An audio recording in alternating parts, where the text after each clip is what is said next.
ராகுல் காந்தி ஒரு முறை ஐயா மோடி கிட்ட நேரடியா அந்த நாடாளுமன்ற கூட்டம் இருக்குல்ல, அவனுக்குள்ள மூஞ்சிக்கு நேரம் முறைக்க சொன்னாப்புல. என்ன சொன்னார்னா, நீ இந்தியா முழுக்க என்ன கேடி வேலையை வேணாலும் பண்ணலாம், எவ்வளவு தில்லுமுள்ளு வேணாலும் பண்ணலாம். உங்களோட அந்த இது கலப்பி விடுற வேலை இருக்கு இல்லையா, இந்த திருட்டு வேலை, முள்ள மாதிரி வேலை, என்ன வேலை வேணாலும் நீங்க பார்க்கலாம். நீங்க நினைச்சதையெல்லாம் இந்தியாவில் எங்க வேணாலும் சாதிச்சுக்கலாம். ஆனா தமிழ்நாட்டுல நீ என்னதான் பண்ணாலும் உன்னால தலை எடுக்கவே முடியாது. அங்க இருக்கிறவங்க பாஜக தலையை எடுத்துருவாங்க.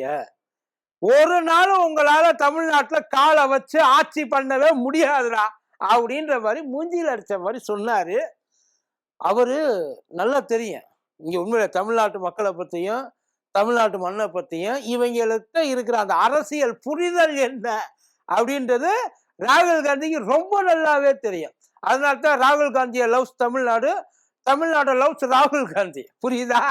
அப்புறம் இன்னைக்கு ஒரு மீட்டிங் ஒன்று மதுராந்தகத்தில் நடத்துறாங்கல்ல, எனக்கு அந்த அது ஏன் இன்னைக்கு நடத்துறாங்க? பொதுவாக எப்பயுமே சனிக்கிழமை நடத்துவாங்க, இல்லை ஞாயிற்றுக்கிழமை நடத்துவாங்க எப்பயுமே.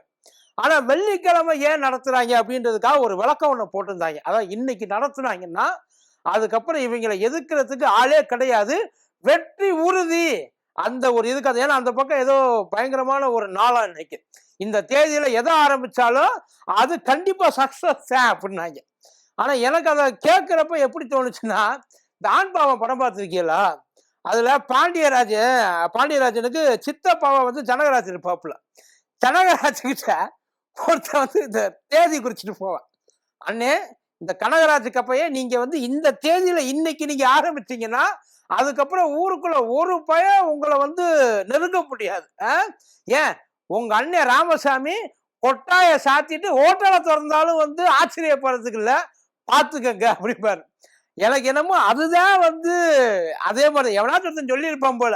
நீங்க இந்த நேரத்துல ஆரம்பிச்சீங்கன்னா திமுக கட்சியை கலைச்சிட்டு பாஜக வந்து ஜாயின் பண்ணாலும் ஆச்சரியப்படுறதுக்கு இல்ல, அதனால நீங்க வந்து இன்னைக்கு நீங்க நடத்தியே ஆகணும் அப்படின்ற மாதிரி சொல்லியிருக்காங்க. இப்ப இந்த கூட்டணி எல்லாம் ஒன்னா சேர்ந்து அவங்களுக்குள்ள வந்து குமுறெல்லாம் கொட்டிக்கிட்டு கிடக்குறாங்க. ஆக்சுவலி அது அவங்க குமுறல் தான். அவங்க பேச்சையெல்லாம் நீங்க கேட்டீங்க, அதான் இங்க பேசுனவங்க அத்தனை பேரோட பேச்சையும் கேட்டீங்கன்னா ஒன்னும் பெருசா இருக்காது. திமுகவை ஒழிக்கணும், திமுக ஆட்சியில் இருக்கக்கூடாது, திமுகவை வீட்டுக்கு அனுப்பணும். நீங்க இங்க கூட்டம் போட்டது மக்களுக்கு நீங்க என்ன பண்ணுவீங்கன்னு சொல்றதுக்காகப்பா. நீங்க எல்லாம் திமுக ஆதரவாக கூட்டம் போட போறீங்க, அதுதான் எங்களுக்கு தெரியுமே. நீங்க என்னையா பண்ணுவீங்கன்னா அதை பத்தி ஒருத்தர் வாயவே திறக்கலையா. அங்க என்னென்ன பண்ணாங்க, அந்த காமெடிகள், சில காமெடிகள்லாம் நிறைய நடந்தது, அதையும் சேர்த்தா சொல்ல போறேன், பாத்துருவோமா?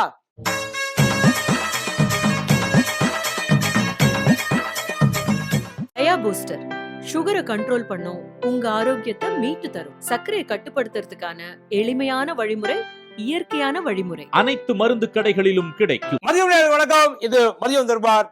கூத்தரி கோப்பி. முதல்ல அந்த கூட்டணி தலைவர்களா ஒன்னா உட்கார்ந்து அந்த அழகை பாக்குறப்ப எனக்கு ஒரு கவிதையே தோணுச்சு. வாழ்க்கையில இது வரைக்கும் எலெக்ஷன்லயே நிக்காத ஜி.கே. வாசன், அதுக்கப்புறம் எலெக்ஷன்ல இது வரைக்கும் நின்று இது வரைக்கும் வெற்றியவே பார்க்காத அண்ணன் ஜான் பாண்டியன், அதுக்கப்புறம் எலெக்ஷனுக்கு மட்டுமே வெளியே எந்திரிச்சு வர்ற அண்ணன் ஏசி சண்முகம் பாரிவேந்தர், அது மட்டும் இல்லாம நம்ம இவர், இது எல்லாத்தையும் தாண்டி இப்போ ஐயா பாமக அன்புமணி, பாமகன்னு சொல்லலாமான்னு கூட பயமா இருக்கு சார் உண்மையில. இந்த பக்கம் டிடிவி அண்ணனை கூட தைரியமா சொல்லலாம் அமமுகவினுடைய தலைவர், ஆனா பாமக தலைவர் நான் இவரை எப்படி எந்த ஒரு அடிப்படையில நான் இவரை சொல்றது. சரி, ஓகே. அன்புமணி ஐயா, அதாவது அவங்க ஆளுகளாவே விரட்டி விடப்பட்ட அன்புமணி ஐயா, அதுக்கப்புறம் விரட்டி விட்டவங்கள்ட்ட வந்து திரும்ப ஓடி வந்து நானும் சேர்ந்துக்கிறேன்னு சொல்லி ஒட்டிக்கிட்ட நம்ம தினகரன் அண்ணன், 10க்கு 10 தோல்வி பழனிசாமி ஐயா. கூட்டணி சூப்பர் இல்லப்பா. இதெல்லாம் பாக்குறப்ப வானத்துல அந்த நட்சத்திரங்கள் வந்து பிரகாசமா ஜொலிக்கிற மாதிரியே இருந்துச்சுன்னா பாத்துக்கல, எனக்கு அப்படித்தான் தோணுச்சு. இதுல முத்தாய்ப்பா இன்னொரு ஆள், எனக்கு அவர் தான் வந்து கண்ணுக்கு முன்னாடி, ஆனா சும்மா சொல்லக்கூடாது, ரொம்ப அழகா இருக்காரு, இன்னமும் இளமையா இருக்காரு, அதை விட முக்கியம் ரொம்ப தெம்பா இருக்காரு. இருக்க மாட்டாரா? நம்மள்ட்ட வாங்கின வரியெல்லாம் வேற எங்கே போகுது? அங்கேதான் போகுது. அப்புறம் இப்படியெல்லாம் வாங்கி சாப்பிட்டா நான் கூட தான் நல்லா இருப்பேன், நமக்கு அதுக்கான குறிப்பிட இல்லை. சரி, அதை விடுங்க. அதாவது இப்போ வெள்ளம் வந்துச்சுன்னு வைங்கள, இந்த பக்கம் வரவே மாட்டாங்க. அதே மாதிரி புயல் கியல் அடித்து சேதம் பயங்கரமாக இருந்துச்சுன்னா அதுவும் வர மாட்டாங்க. அதாவது நிதி கேட்டால் தரவே மாட்டாங்க, வாயவே திறக்க மாட்டாங்க கையில். ஆனால் தேர்தல்னு வந்துட்டுன்னு வச்சுக்கோங்களேன், மாதத்துக்கு 30 நாளில் 300 தடவை வந்துட்டு போகிறதுனாலும் வந்துட்டு போவாங்க. அவர் யார்? அவர் தான் வேற யாரும் இல்லை, எங்கள் ஐயா மோடி. அவர் தான் இந்த விழா நாயகன். அவருக்காகத்தான் இந்த விழாவே. ஆக்சுவலி இதை இது பொதுக்கூட்டம்ன்றாங்க, மாநாடுன்றாங்க. திமுகவை திட்டி, அதாவது வயிறறிஞ்சு திட்டி அந்த எரிச்சலை குறைச்சிக்கிறதுக்கான ஒரு கூட்டம் தான் அது, வேற எதுவுமே கிடையாது. இதில் எனக்கு நயினார் பேசுறது தான் பயங்கரமாக இருந்துச்சு. அவர் என்னமோ சொன்னார், டர் டர் மோடி, டமாரம் மோடி, டமாசு மோடி, இல்லை அப்படித்தான் ஏதோ சொன்னார். பட் அதுக்கு அவர் சொன்னதுக்கு, அதான் நீங்கள் நான் சொல்கிறேன் நீங்கள் திரும்ப சொல்லுங்கன்னாரு.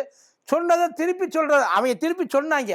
ஆனால் அதுக்கு கொஞ்சம் விளக்கத்தையும் நீங்கள் அப்படின்னா அவன் ஆளாளுக்கு ஒவ்வொரு அர்த்தத்தை எடுத்துக்க வர மாட்டானா என்னன்னு எனக்கு நான் புரிஞ்சுக்கிட்டது எனக்கு இப்படித்தான், டர் டர் மோடி அப்படின்ற மாதிரி தான். என்ன ஐயா மோடி எதுவும் டர்ராக இருக்கார் அப்படியா டிஎம்கே பார்த்து? இல்லை டமாரம் மோடி நீங்களே எது பேசினாலும் அவர் காதுக்கு விழுகாதா? இல்லைப்பா எனக்கு தெரியலை, எனக்கு புரியலை. அந்த அர்த்தத்தையாவது சொல்லிட்டு போயிருக்கலாம்ல. இதில் வேற இவர் என்ன பண்ணிட்டாப்புல பொசுக்குன்னு, நம்ம எல்லாம் என்ன நினச்சிருந்தோம், இவர் தினகரன் அண்ணன் எல்லாத்தையும் மறந்துட்டு ஓரமாக ஒதுக்கி வச்சுக்கிட்டு ஒன்றா இருக்கலான்னு வந்தார் அப்படின்றதான நம்ம நினச்சிக்கிட்டு இருந்தோம். ஆனால் உடைச்சிட்டாப்புல நயினார் அண்ணன். அவர் என்ன உடைச்சாருன்னா, அவருக்கு உள்ளுக்குள்ள பகை இருந்தாலும் வெளியில நாங்க பகையாளி இல்ல பங்காளி அப்படின்னு சொன்னாப்புல. பார்த்தீங்களா சார், இதையெல்லாம் ஓப்பனா மேலே போட்டா சார் சொல்லுவீங்க, இப்படிலாம் வளரக்கூடாதுக்கு ஏன் இப்படி வளர்றீங்க? தப்பு. அவர் தினகரன் இப்படியே பாக்குறாப்புல. யாரு நான் நேத்தே ஒன்று சொன்னேன்னா இல்லையா, இப்படிலாம் பேசக்கூடாதுன்னு. இப்ப திடீர்னு நீ பாட்டுக்கு எல்லாத்தையும் இப்படி ஓப்பனா எல்லாரும் சொல்லிக்கிட்டு இருக்க. யாராச்சும் இங்க போற போக்கில் உன் பாயிண்ட புடிச்சிட்டாங்கன்னா என்னையா பண்ணுவ அப்படின்ற மாதிரி அவங்களுக்குள்ள உண்மை. அவரோட கஷ்டம் அவருக்கு சார், அவருக்கு தானே தெரியும் எவ்வளவு தூரம் என்னென்னலாம் பேசியிருப்பான். அண்ணன் பேசாத பேச்சா இப்ப பேசுறாப்புலே நயினார் அண்ணன். அவரே சொன்னாப்புல, கூட்டணிக்கு விளங்காத ஒரே ஆளு இவர் தான், எப்படி கூட்டணி கட்சிகளை ட்ரீட் பண்றன்ற ஒரு விவசாய வேண்டாம், இதையெல்லாம் யாரா கூட்டணி கட்சிக்கு கூப்பிட்டது அப்படின்ற மாதிரி. இல்லப்பா நான் சொல்லல, அவரே சொல்லியிருக்காரு. அதை விட பக்கத்துல பழனிசாமி ஐயா, ஐயோ இல்லை அது இப்படியே சொன்னாரு, இதெல்லாம் தலைவராக வச்சுக்கிட்டு நான் இதுக்கு கீழெல்லாம் வேலை பார்க்கறது எனக்கெல்லாம் அவ்வளவு கேவலமாக போயிட்டேன். நான் போயிட்டு இதுக்கு கீழே வேலை பார்ப்பேனா? யோ நான் வர்றப்ப கையை கட்டி ஓரமா நின்னாலியா, இப்ப அவர்கிட்ட போயிட்டு என்னைய கையை கட்டி நிக்க சொல்றியா? இல்லை இப்படியெல்லாம் பேசினாருப்பா. நான் சொல்லலை, இப்பயும் சொல்றேன். நான் இது எதுவுமே என்னோட வார்த்தைகள் இல்லை, அவங்களோட வார்த்தைகள். நான் லைட்டா அங்கிட்டு இங்கிட்டு புரியுற மாதிரி மாடிஃபிகேஷன் பண்ணி சொல்றேன், வேற எதுவும் கிடையாது. அதுக்கப்புறம் இவங்க கட்சியெல்லாம் ஒரு கட்சியாயா?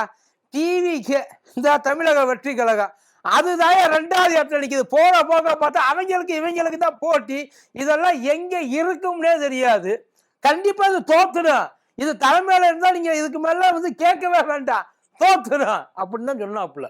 அவர் அடிச்சு சத்தியம்லாம் பண்ணி சொன்னாப்புல. இல்லை அங்கேதான் போயிட்டு சங்கமம் ஆகியிருக்காரு, ஒன்றும் தப்பெல்லாம் கிடையாது. அப்புறம் இவர் அன்புமணி ஐயா, இப்போ நீங்க ஏன் எனக்கு புரிய நல்லா தானே இருந்தீங்க, இல்லை ஏதாச்சும் ஃப்ரெஷ்ஷாக ஏதாச்சும் கிளாஸுக்கு போயிட்டு வந்தீங்களா? திடீர்னு இங்கிலீஷ்ல பேசிட்டாப்புல ஆரம்பத்துலேருந்து. ஏன் சார் இங்கிலீஷ்? இப்போ உங்களை என்ன இங்கிலாந்துல பேச கூப்பிட்டாங்க? இல்லை அது நடக்கிறது மதுராந்தகம் தானே, ஏதோ லண்டன் மான்செஸ்டர்ல நடக்கிற மாதிரி. ஐயா இங்கிலீஷ், நீங்க இங்கிலீஷ்காரங்க ஏதாச்சும் ஓட்டு போட போறாங்க உங்களுக்கு? இல்லை தமிழ்ல பேசினா ஏதாச்சும் திட்டுவாங்க, நம்ம பேசுற கண்டுபிடிச்சு விடுவாங்க, அதனால இங்கிலீஷ்ல பேசி தப்பிச்சிடலாம் அப்படின்ற மாதிரி ஏதாவது நினைச்சு. இப்போ எதுக்கு நீங்க இங்கிலீஷ்ல பேசுனீங்க? எனக்கு அதுதான் புரிய மாட்டேங்குது. வெள்ளக்காரன் காலத்துல நீங்க பாலிடிக்ஸ்ல ஈடுபட்டு இருந்தீங்கன்னா பரவாயில்ல, இல்ல தமிழ்ல பேசுறப்ப அங்கனைக்கு இங்கனைக்கு எங்கனாச்சும் இளறி வச்சிருவோம் அப்படின்ற மாதிரி தடுமாற்றங்கள் இருக்கு. ஏதாச்சும் இருந்துச்சா என்ன?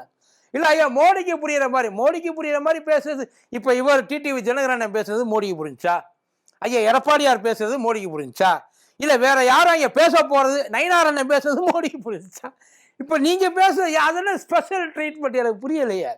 எதுக்கு அவர் இங்கிலீஷ்ல பேசினாப்புலன்னு சொல்லி அவர் தான் விளக்கம் சொல்லணும். பார்த்துக்கோ, ஒருவேளை இங்கிலீஷ்லயும் பேசி தமிழ்லையும் பேசியிருக்காரா அப்படின்றதெல்லாம் அங்கே உள்ள சொன்னாங்களா? போற போக்க பார்த்தா ஹிந்திலையும் பேசுவாங்க போல. அதுலயும் அங்கே ஐயா மோடி ஐயா எடப்பாடி ஐயா கூட அப்படியே பயங்கரமா தட்டி, அதாவது இந்த தாய்மாமே மருமையன் அந்த ஒரு ஃபீல் இருக்கு இல்லையா, அந்த ஃபீல்டில் வந்து தட்டி ரொம்ப நாள் கழிச்சு ரொம்ப ஒரு சந்தோஷமான ஒரு பயங்கரமான ஒரு குடும்ப விழாவாக கொண்டாடிட்டாங்க. ஆனால் என்ன பேசுனாங்கன்றது அவங்களுக்குள்ளதான். நீங்கள் பேசுறது ஒன்றுமே புரியலை அப்படின்னு சொல்லி எடப்பாடியார் சொன்னாரா, நான் இவ்வளோ பேசுகிறேன் உனக்கு எதுவும் புரியவா போகுது அப்படின்னு சொல்லி மோடி சொன்னாரா, அதுவும் தெரிய மாட்டேங்குது. ஆனால் 2 பேரும் நல்லா அழகாக ஸ்மார்ட்டாக சிரிச்சாங்கப்பா. அதுலலாம் உண்மையில பார்க்கறதுக்கே கண்கொள்ளா காட்சியாக இருந்தது.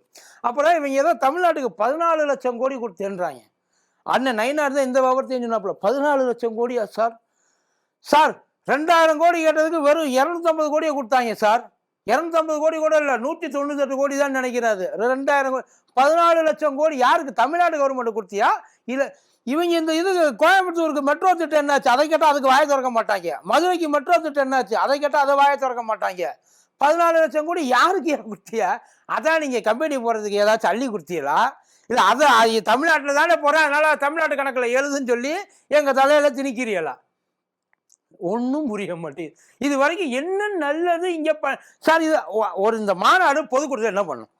இதெல்லாம் நான் கொண்டு வந்திருக்கேன், இதெல்லாம் நான் செய்யணும். வந்துட்டாங்க மறுபடியும் திருப்பரங்குன்றத்தில் தீபம் ஏற்ற வர மாட்டேன்ட்டாங்க. சனாதனத்து மேலே சாணியை கரைச்சி அடிக்கிறாங்க. இதுக்காக நம்ம மாற்றணும், இதுக்காக நான் மாற்றணும். என்ன மாற்றணும்? உங்களைத்தான் மாற்றணும். இது எல்லாத்தையும் காட்டிலும் அண்ணன் எல் முருகன் ஒரு வார்த்தை பேசியிருந்தாப்புல. இவங்கெல்லாம் பேசுறதுக்கு கூட ஏதோ ஒரு தகுதி இருக்கு. நயினார் அண்ணன், தினகரன் அண்ணன், ஐயா எடப்பாடியார், அண்ணன் ஜான் பாண்டியன், இவங்கெல்லாம் பேசுறதுக்கு முழு தகுதி உண்டு. நம்ம பாரிவேந்தர் ஐயா ஒன்றும் தப்பெல்லாம் கிடையாது, அதெல்லாம் அவங்கெல்லாம் பேசலாம். நீங்கெல்லாம் வாயை திறக்கலாமா? அண்ணாமலை பேசலாமே, அண்ணாமலை அடிச்சு கலப்பி என்ன வேணாலும் பேசலாம். இந்த உங்களை கம்பேர் பண்றப்ப திமுகவை வீட்டுக்கு அனுப்புவோம். முதல்ல ஒன்னே தான் அடிச்சு துரத்திட்டாங்கல்ல வீட்டுக்கு, நம்ம நின்று தோத்து போயிட்டோம்ல. அப்புறம் எப்படி நீங்கெல்லாம் இணை அமைச்சரா? நீங்கெல்லாம் பேசல. நீங்க நிர்மலா சீதாராமன் அம்மையார் இவங்கெல்லாம் வாயை திறந்து ஏதாச்சும் கருத்துன்னு தேர்தலை பத்தி ஏதாச்சும் சொல்லலாமா? நியாயமா போட்டி போடுறதை பத்தி, வீட்டுக்கு அனுப்புறதை பத்தி நீங்கெல்லாம் எப்படி சார் பேச போச்சு? இல்லை எனக்கு தெரியல, மறந்துட்டீங்களா? நீங்க ஜெயிச்சு வந்துட்டீங்கன்னு நினைச்சிட்டீங்களா? அமைச்சரா இருக்கிறதுனால நீங்க ஒருவேளை அப்படி நினைச்சிருக்கலாம். நாம ஜெயிச்சுதான் வந்திருப்போம் போல, நம்மள்கிட்ட ஏதோ பொய் சொல்லிட்டாங்க அப்படின்னு வந்து நீங்க நினைச்சிருக்கலாம். இந்த வீட்டுக்கு அனுப்புகிற கூட்டம், இந்த வீட்டுக்கு அதை இங்கேருந்து ஆட்சியிலேருந்து அகற்றுற கூட்டம், இதெல்லாம் வந்து முடிவு கட்டுற கூட்டம் அப்படின்னு சொல்லி அவங்களே குழியை தோண்டி போச்சுக்கிறது. அது நீங்கள் பேசதான் இங்கே ரொம்ப நல்லா இருக்கும். அதை விட நயினார் அண்ணன் அல்டிமேட்டாக சூப்பர், எனக்கு அதெல்லாம் ரொம்ப பிடிச்சிருந்துச்சு. இங்கே வந்து மோடி இறங்கினார், சூரியன் மறைஞ்சிருச்சு. நித்யானந்தாவை மிஞ்சிட்டீங்க நீங்கள். நித்யானந்தா தான் சொல்லுவார், நான் இன்னைக்கு ஒரு 5 நிமிஷம் லேட்டாக இருந்திருப்பேன், அதனால் நீனும் லேட்டாவான்னு நான் சூரியன்ட்ட சொன்னேன், அதனால சூரியன் லேட்டாக வந்துச்சு. இதை நான் சொல்லலை, அவர் சொல்லியிருக்காரு. இப்போ அதே மாதிரி தான் மோடி வந்தார், மோடி வந்ததை பார்த்து சூரியன் வந்து ஒதுங்கிருச்சு. மத்தியானம் 12 மணிக்கு வர சொல்லி பார்ப்போம். மீட்டிங்கை கொண்டு போய் சாயங்காலம் 4 மணிக்கு வச்சிடுறாங்க. ஏற்கனவே காலையிலேருந்து மேகமூட்டமாக வேறு இருக்குது. எல்லாத்தையும் செட் பண்ணி வச்சுட்டு அவர் வந்ததுனால சூரியன் வராமல் போயிடுச்சு. இல்லை இப்படி வச்சுக்கோமா, இந்த மூஞ்சியை பார்க்கறதுக்கு எனக்கு விருப்பம் இல்லை, நான் போகிறேன். என்னைக்கும் போகிறத விட இன்னைக்கு கொஞ்சம் நேரம் பர்மிஷனை போட்டு போகிறேன், நீங்களே பார்த்துக்கங்கடா. உங்களுக்கு தான் தலையெழுத்துனா நான் ஏன்டா இதை பார்க்கணும், நான் ஏன்டா இதை கேட்கணும், அப்படி வச்சுக்கலாமா? இல்லை சார் எனக்கு தெரியல. அதே மாதிரி இங்கே கூட்டம் சட்டமன்றத்தில் வந்து பதட்டம். அதான் இங்கே கூட்டமாக நரேந்திர மோடி வந்ததுனால அங்கே சட்டமன்றத்தில் பதட்டமா. உங்கள் பதட்டத்தை ஐயா எடப்பாடியார் பதட்டத்தை நீங்கள் பார்க்கலையா? பதட்டம்னா என்னன்னு அவர்கிட்ட கேட்டு பாருங்க, அப்புறம் தெரியும். நேற்று கூப்பிட்டு வச்சு செய்யும் செஞ்ச ஒன்றும் இல்லை. இன்னைக்கு ஐயா அதே மேடையில் பேசட்டுமே, எங்க மகாத்மா காந்தி பேரை ஏன் சார் எடுத்தீங்க, அந்த பேரில் உங்களுக்கு என்ன சார் குறைச்சல், அதை நாங்கள் வன்மையாக கண்டிக்கிறோம். ஏன் காந்தியை உங்களுக்கு பிடிக்கலன்னா அது உங்களோட வச்சுக்கோங்க, அதில் மறுபடியும் சேருங்க, வாயை திறந்து சொல்லுங்க பார்ப்போம். இல்லை சார் அதெல்லாம் வாயை இந்த பழைய தொகை விடுவிக்காமல் இன்னும் ஏதோ ஒரு 4000 கோடி இருக்கான், அந்த 4000 கோடி அவனுக்குள்ளே தமிழ்நாட்டுக்கு விடுவிங்க. நீங்கள் தான் நல்லது செய்கிற ஆளுச்சு, தமிழ்நாட்டுக்கு நல்லது செய்கிற ஆள் தானே சார், நீங்கள் செஞ்சு விடுங்க சார். ஏன் சார் வாய் இப்போ அந்த பலன் இல்லைதான். இதெல்லாம் நேற்றுக்கு அங்கே கேட்டது, அதனால இன்னைக்கு இங்கே உட்காந்து இந்த கூட்டணியெல்லாம் சேர்ந்து திமுகவை வீட்டுக்கு அனுப்பும் அப்படின்னு சொல்லி அவங்க நம்புகிறாங்க. தப்பெல்லாம் கிடையாது. அதாவது அவங்கவுங்க ஆசையை வந்து இது பண்ணுறதுல எக்ஸ்பிரஸ் பண்ணுறதுல யாருக்கும் எந்த இதுவும் கிடையாது, அதுக்கு தடையெல்லாம் போடலாம் முடியாது. பட் பாவம் ரொம்ப நம்பிடாதீங்க, அதுக்கப்புறம் ரொம்ப ஏமாந்து போயிடுவேன். இதுக்கு முன்னாடி போன டைம் எத்தனை டைம் இந்த நாடாளுமன்ற தேர்தலுக்காக வந்தப்போ 8ஆ 9ஆன்னு தெரியல. இப்போ இந்த தடவை இப்போ இன்னும் எலெக்ஷனே ஆரம்பிக்கல, அதுக்குள்ளே கவுண்டிங்க்கு வந்துட்டாங்க. இறங்கி ஓடி வந்து எல்லாத்தையும் பண்ணுறதுக்காக செய்கிறாங்க. பார்ப்போம். அதாவது மோடி ஐயா மேலேயும் நம்ம வந்து தப்பெல்லாம் ஒன்றும் சொல்ல முடியாது, எல்லாருக்கும் இருக்கிற ஆசை தானே. அதாவது அதுலேயும் நம்மக்கிட்ட இருக்கிறது தமிழ்நாட்டு மேலே ஐயாவுக்கு இருக்கிறது ரொம்ப பேராசை. ஏன்னா பிடிச்சவன் வந்து மேலே வந்து விழுகிறதுக்கும் நம்மளை பிடிச்சி தள்ளி விடுவன் மேலே போயிட்டு நம்ம விழுகிறதுக்கும் அடங்காத அந்த குதிரையெல்லாம் அடக்கி பார்க்குறதுல ஒரு சில பேருக்கு ஆசையெல்லாம் இருக்கும் இல்லையா? நல்லா பார்த்துங்க, இந்த குதிரை ரொம்ப மோசம். எங்கே எட்டி மிதிக்குன்றது தெரியாது. மிதிச்சிச்சுன்னா மொத்தமாக போயிடும். அதாவது கொஞ்சம் பார்த்து கேர்ஃபுல்லாக ஹேண்டில் பண்ணுங்கள். நீங்களும் பத்திரமா இருந்துக்கோங்க. கண்டிப்பாக இந்த கூட்டணி வெற்றி பெறும் அப்படின்ற ஒரு நம்பிக்கையில், அதை நோட்டாவை தாண்டி வெற்றி பெறும் அப்படின்றதுல எனக்கு ரொம்ப நம்பிக்கையெல்லாம் இருக்குது. எவ்வளோ பேர் இதில் வரப்போகிறாங்க மேலே ஏறி? இப்போ உண்மையிலே இந்த கூட்டணியிலேயே அதிமுகவுக்கு ரொம்ப அட்வான்டேஜான கூட்டணி அப்படின்னா அமமுகவை உள்ளே சேர்த்தது. அதில் மாற்று கருத்தே கிடையாது. மற்ற எல்லா கட்சியும் அங்கேருந்து ஏதாச்சும் வாங்கிக்கலாம் தான் பார்க்கும், அங்கேருந்து ஏதாச்சும் எடுத்துக்கலாம் தான் பார்க்கும், அதை எப்படி யூஸ் பண்ணுறது தான் பார்க்கும். ஆனால் அதிமுக யூஸ் பண்ணி அது வந்து தைரியமாக வெளியில் சொல்லலாம், நமக்கு இது வந்து பலம் அப்படின்னா அது உண்மையிலே வந்து அமமுக தான். ஆனால் அமமுக எந்த அளவுக்கு வந்து அதிமுகவை யூஸ் பண்ணிக்க போகுது அப்படின்றதும் தெரியல. பார்ப்போம். இந்த பேசாமல் இந்த கூட்டணி இருந்திருந்தாலே நல்லா இருந்திருக்கு. ஆனால் தேவையில்லாமல் அதை கூட்டி தான் என்ன பண்ண போகிறாங்கன்னு தெரியல. கண்டிப்பாக இந்த கூட்டணி தமிழ்நாட்டில் பெரும் வெற்றி பெற எங்களுடைய வாழ்த்துக்கள். நன்றி.